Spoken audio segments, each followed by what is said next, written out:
Welcome to Building My Legacy podcast. This podcast is designed for leaders and entrepreneurs who want to leave a legacy and will provide strategies that focus upon key elements for legacy creation, determining your desired impact and its benefit, increasing your legacy's reach by engaging key stakeholders, planning, prioritizing, and executing. Here's your host, Dr. Lois Sonstegard.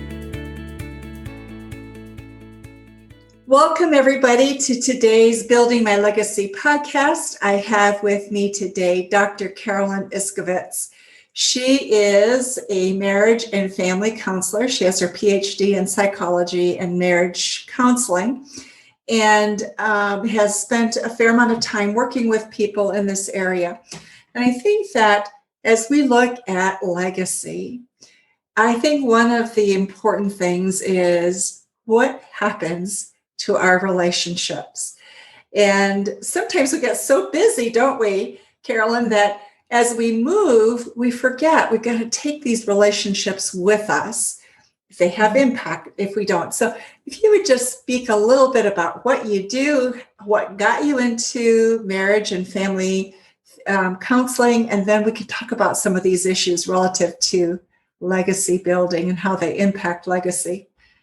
Yes, absolutely. And so my journey in psychology, I love psychology, and now being a coach too, and working on those relationships with my clientele, my women entrepreneurs. But the biggest thing that I saw in the field of psychology when working with couples and families and just the individual as well was how important it is that our relationships really fostering our relationships and being able to understand that deep level too, because I think when you think about it and you break it down, we all have our own thoughts, our behaviors, and our actions, and how that counteracts with another individual is really imperative to be able to see that from a wider scope. And going to a therapist is a great opportunity to explore that. And with coaching too, I've been able to really dive in a little bit deeper and move forward in that way, and having that purpose in life and the purpose of our relationships too, and how that we foster those.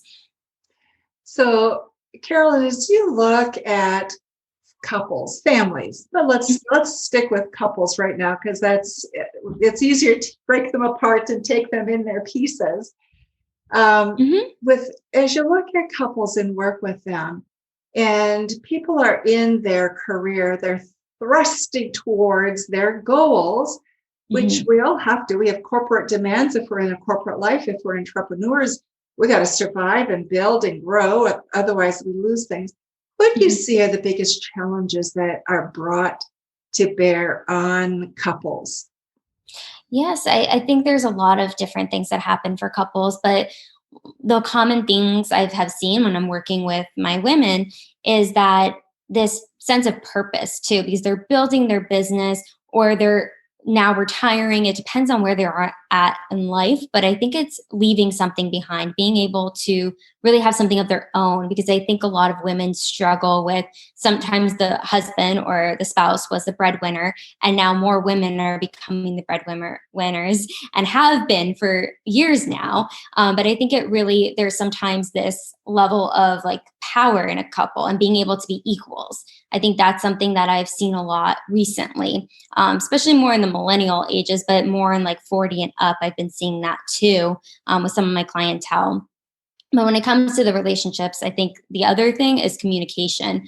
A lot of things get translated and they're upset or frustrated and don't really know how to communicate that very clearly. And that seems to be an issue because everyone communicates, but it's how do you communicate? And the next one I would say is boundaries, because a lot of individuals have a hard time setting boundaries and really following through with those boundaries, especially in couples. I've seen that. I want to get back to the first thing that you said, and that is looking at equality in the relationship. You want to speak more to that? You were talking about that being particularly of concern with the millennials and then 30, 40, but talk a little bit about that. What does that really mean? Yeah, and that's a great question. I want to dive into that. And I think with equality, there's more people that are wanting to have their own careers, and more women have been going to school or starting their own business. And I don't know the exact statistics, but there's so many more women now starting their own business from home, especially with COVID, that like kind of expanded that a little bit more. But I think the equality piece is just knowing that we're equal, men and women. We all are human beings at the end of the day. I'm a firm believer in that. And it's what we bring to the table and bring to those relationships. But a lot of sometimes the clients I've worked with, there's lack of self-confidence, or they don't want to overstep their spouse or their significant other. And there feels like there's this differentiation of the clientele where the woman wants to just be herself unapologetically and it's not always supported, or the spouse, in my cases that I've seen, they're not always supportive, or they are supportive, but once the female starts to get more success, then there's this drawback and there creates tension.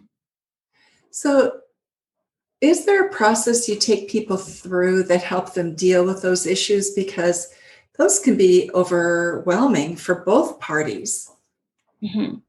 Yes. Well, I think the biggest thing that I do with like my coaching, I really go through the first element of work-life balance, because sometimes there's a balance, the person's working too much and not having enough time for life. I've seen that time and time again. And through that process, we identify where the gaps are, where there could be more time to spend with a spouse. And that's where maybe things level out a little bit. The next one piece I would definitely say is self-love. How are they viewing themselves? How are they taking care of themselves from the inside out? And that reflects in our relationships, because you have to make yourself happy before someone else can add to that happiness. I don't think somebody can give you all the happiness in the world that you really truly need, because it comes from within. I'm a firm believer in that. And then after self-love, I move more into the boundary piece, because they have the power to set those boundaries. And then the final stage is really the emotional balance within the relationship. So they can vocalize those really difficult emotions that we have as humans, and just understanding them and navigating them. So that's my process, I would say. Got it. So one of the things that I see as I look at the post-COVID situation is, you're absolutely right. We had a lot of people working at home. And I think questions started coming to women's minds particularly, and that is, wow, okay, I was working corporately. I'm now working at home because with lockdown, I was required to do that. And suddenly I can do this, plus manage my children's lives. And I can have a marriage because I'm present. I'm not on the road all the time. So that was one thing. The other I heard was, wow, I'm overwhelmed. I am now doing everything, including being the school teacher. And I am asked to put forward skills that I don't have. And if I don't help my company increase and stay at least financially stable, I don't have a job to go back to. So there's that underlying fear. So I have found both those stories going on in women's heads today. And then coming out of COVID, what I'm seeing is people going, okay, now I have a choice. How am I going to choose this? And what do I want going forward? So your advice, as people begin to look at some of those, how do you begin to address those issues? Yeah, no, that's a fantastic question. And I think it's something to really look at, where every person has a different lifestyle. And what I think the biggest thing is your priorities and your values, and sticking to those. And those make those decisions a little bit easier. Not completely not difficult, but you're able to really prioritize your health and what's important to you. Because I know my mom's a teacher, and she's in her last year of teaching, and doesn't know if she's going to go back yet to the campus. And I mean, because she's on the age of retirement, and she wants to take care of her health, but also take care of her family and make sure she's safe and everyone else around her. So I think there's a lot of different elements to it, but I think at the end of the day, it's deciding what's best for you, what's best for your family, and financially too. There's that stressor depending on the job. I think a lot of companies are now pivoting a lot to accommodate people working from home. But I think the stories you've said, I've heard those too. And I've had clients on both ends of that as well. And it's really difficult for them. It's just really identifying what is going to hold the most weight of going to be the healthiest and the most secure and financially, mentally, physically, and emotionally for yourself, but also for your family. So I think it's really just writing it down too. And sometimes like visually seeing it can really help, or talking out with somebody who you trust that could just give that space to hear you out and maybe have another suggestion, because I think everybody's taking different roads. It's just of those two options. We do have those options, but it's what's best for you, I think, at the end of the day.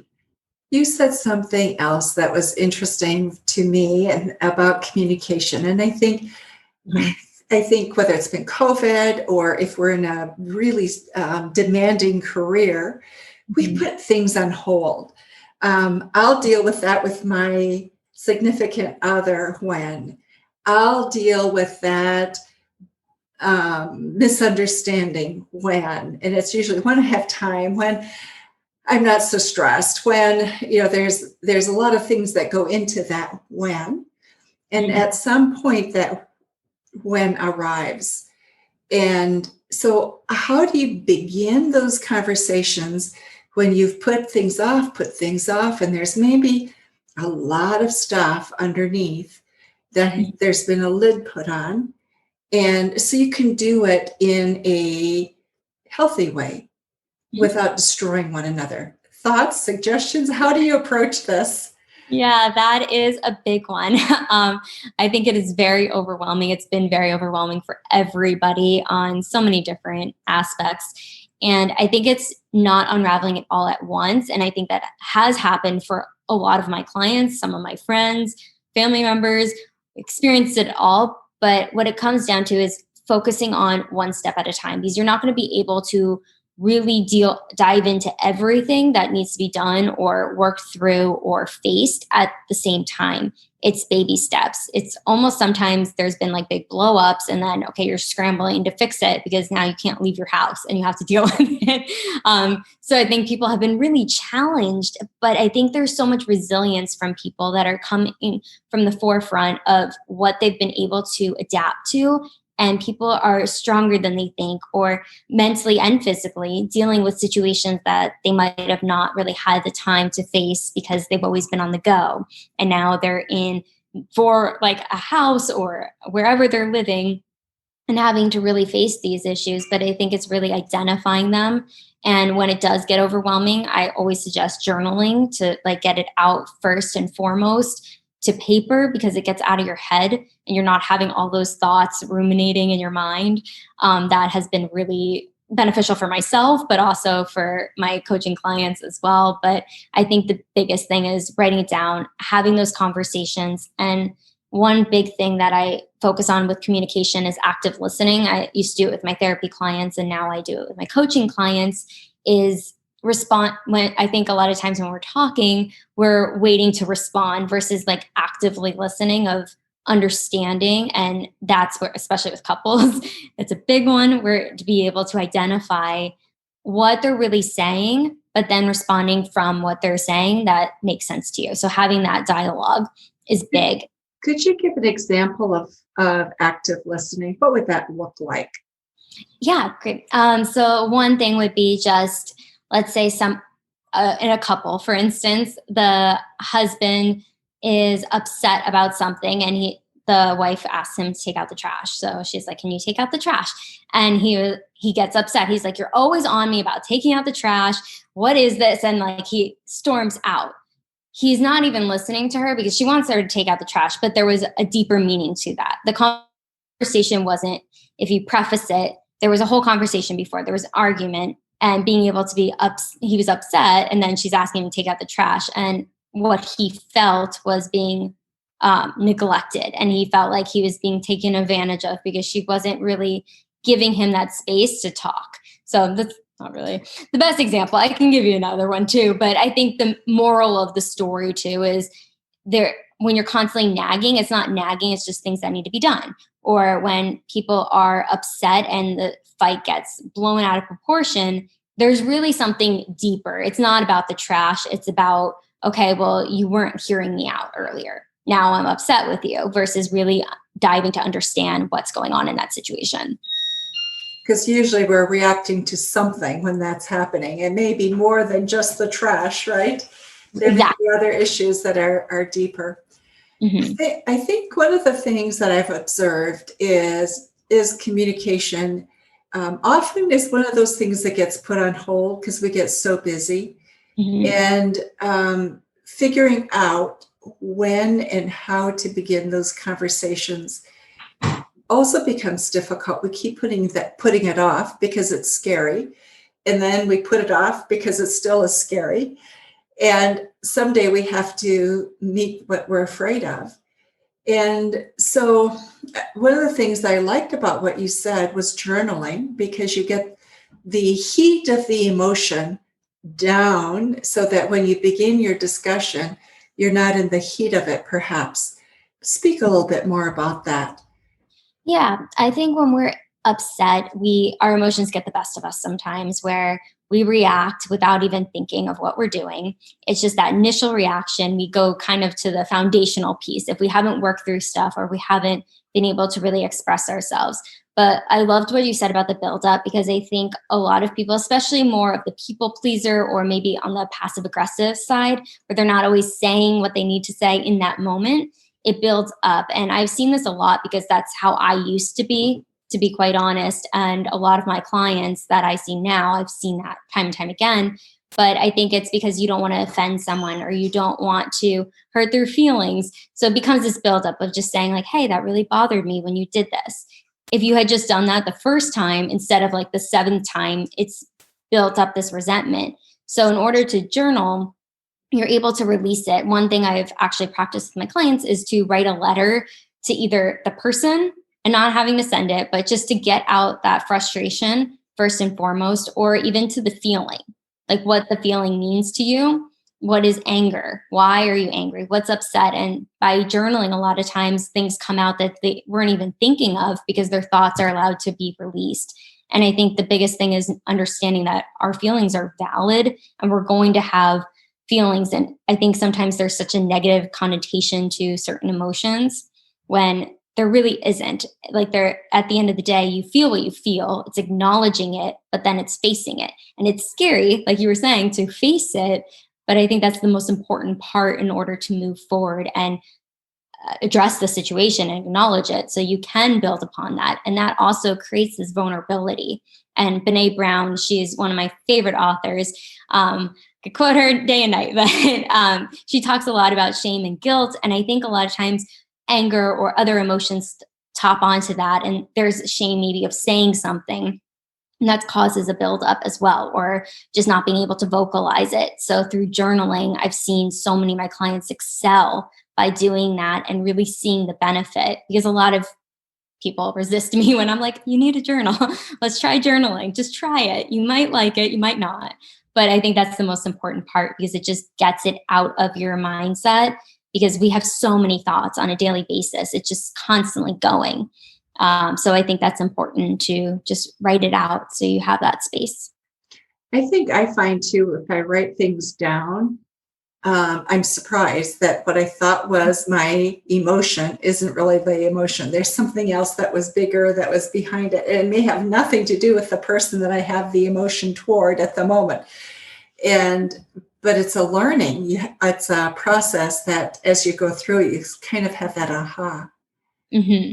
Yes, no, absolutely. I think that's the most important part, because that's part of the writing too. When they're writing it out, thoughts just start coming and they don't even realize that that's still bothering them or it's still lingering. But being able to see it visually or just pen to paper, for some reason, it just works. It works. So for people who are in business and they're working the business, they've got the pressure, the stresses of business. And I think right now today, there are more pressures than ever because we don't know what's going to happen with the economy. We don't know. We don't know if there's going to be money available to people. Mhm. One of my neighbors owns his own business, and he said the problem is my supply chain isn't all working up and working yet. So although I can be fully functioning, Mhm. some of my customers aren't ready. Some of the people who supply me aren't back up and running. So there's Mhm. a lot of pieces that go into this that we haven't had to think about in the past. Right. Right. And then with that, you have also this added piece of relationships. So as you look at both, you work with people in business, you look at people who are trying to build and grow things.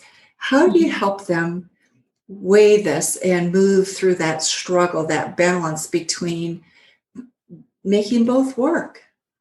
Yeah, no, and it's really tough right now. And I think that's the uncertainty is what's so overwhelming for so many of us in so many different facets. And when you're looking at your business, you're looking at your relationships, it's focusing on what's in your control. What can you do to pivot? What can you do to make it work in this moment? And that's all you can do. You have it, and a lot of entrepreneurs too, I think, in business, we're always innovative. We're always thinking of the next thing. And it's just maneuvering that. I actually listened to a podcast not too long ago. It's called How I Built This, and it's about all different entrepreneurs. And what they were talking about with the founder of Airbnb, how they pivoted their entire business model and they thought they were going to go under after when COVID started.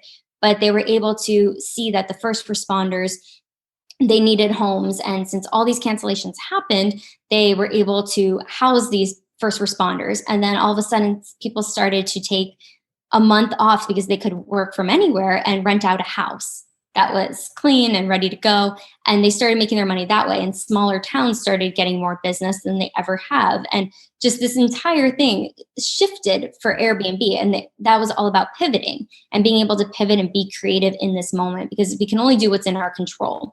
We have to accept that, okay, this is what is today, but what can I do to move forward? What am I grateful for? That's been a huge topic every session for my clients, and focusing on the positives, because that's going to keep you going and focusing on, okay, let's get to the next day.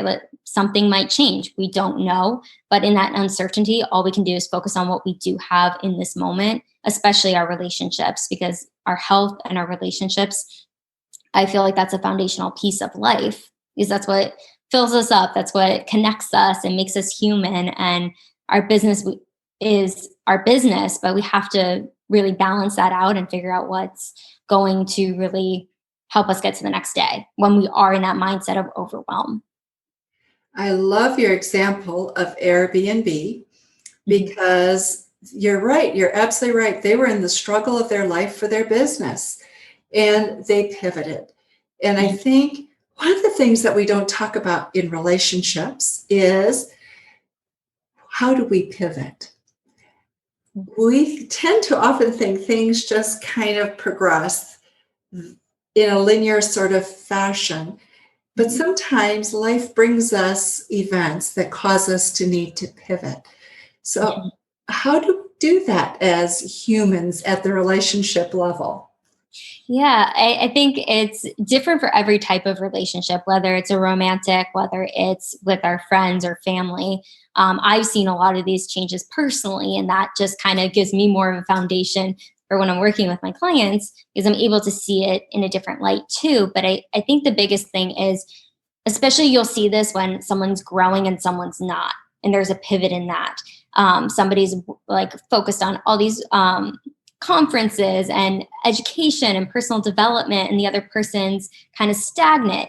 That shifts the relationship. And it's sometimes you just have to accept, okay, well, when they're ready, they will. Maybe they'll never be ready, but that's a decision you have to make at that time, and understanding that you guys are different when it comes to friendships. And I think especially like boundaries, one thing that I learned a lot of was boundaries a few years back, and being able to set them effectively, because I think part of me was always saying yes and always wanting to please everybody and do everything for everyone and be there. And I realized I can't. And when I started setting those boundaries with friends in particular, I saw a shift. I saw that they were shifting to my new energy. And I think that's important in any relationship.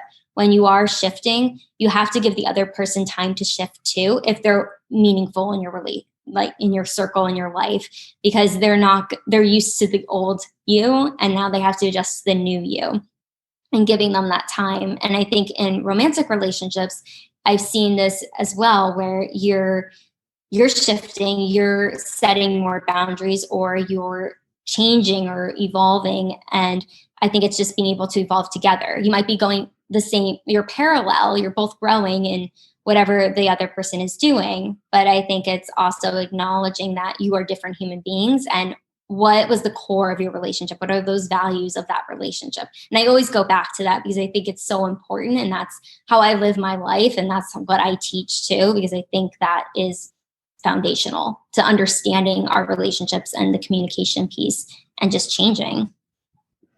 Core values are huge, aren't they? And there's a reason why we talk about them. There's a reason why they go into our mission statement. It is also a reason why so many times we struggle and why we get criticized, because people look at that and they go, but you say this and you do this. And we're challenged to come back to what those might be.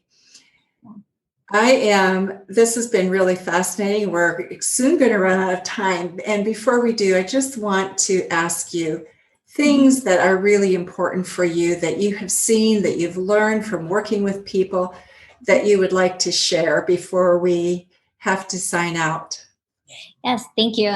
I believe the most important thing that I want to share is just remembering to love yourself. And what does that look like? It looks different for everyone, but really giving yourself that time for you, and scheduling it in with everything going on right now. It's really important. Just take time for yourself, whether it's just 5 minutes. And if you have young children and they're always coming to the bathroom, maybe you shut the door for a few minutes.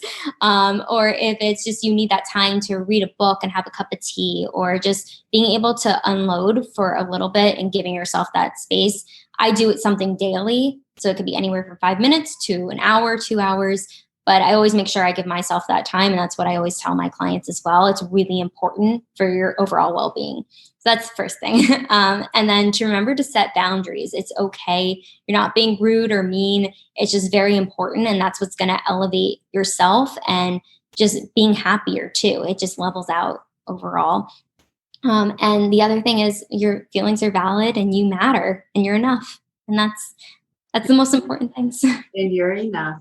You know, we get caught up in how much more can we do. Mm-hmm. And when we're caught up in that we put that same demand on everybody around us and our families and our relationships at home as well, don't we? We do. Carolyn, this has been really a wonderful discussion. Thank you so much for all your insights and your experience with both business as well as with your marriage and family counseling. So thank you for your time. And for those of you who are listening to our podcast today, Building My Legacy, thank you for being with us. Thank you, Carolyn. Thank you so much for this opportunity. I appreciate it. You've been listening to Building My Legacy podcast with Dr. Lois Sonstegard. To book your appointment with Dr. Sonstegard, visit www.buildtomorrow.com.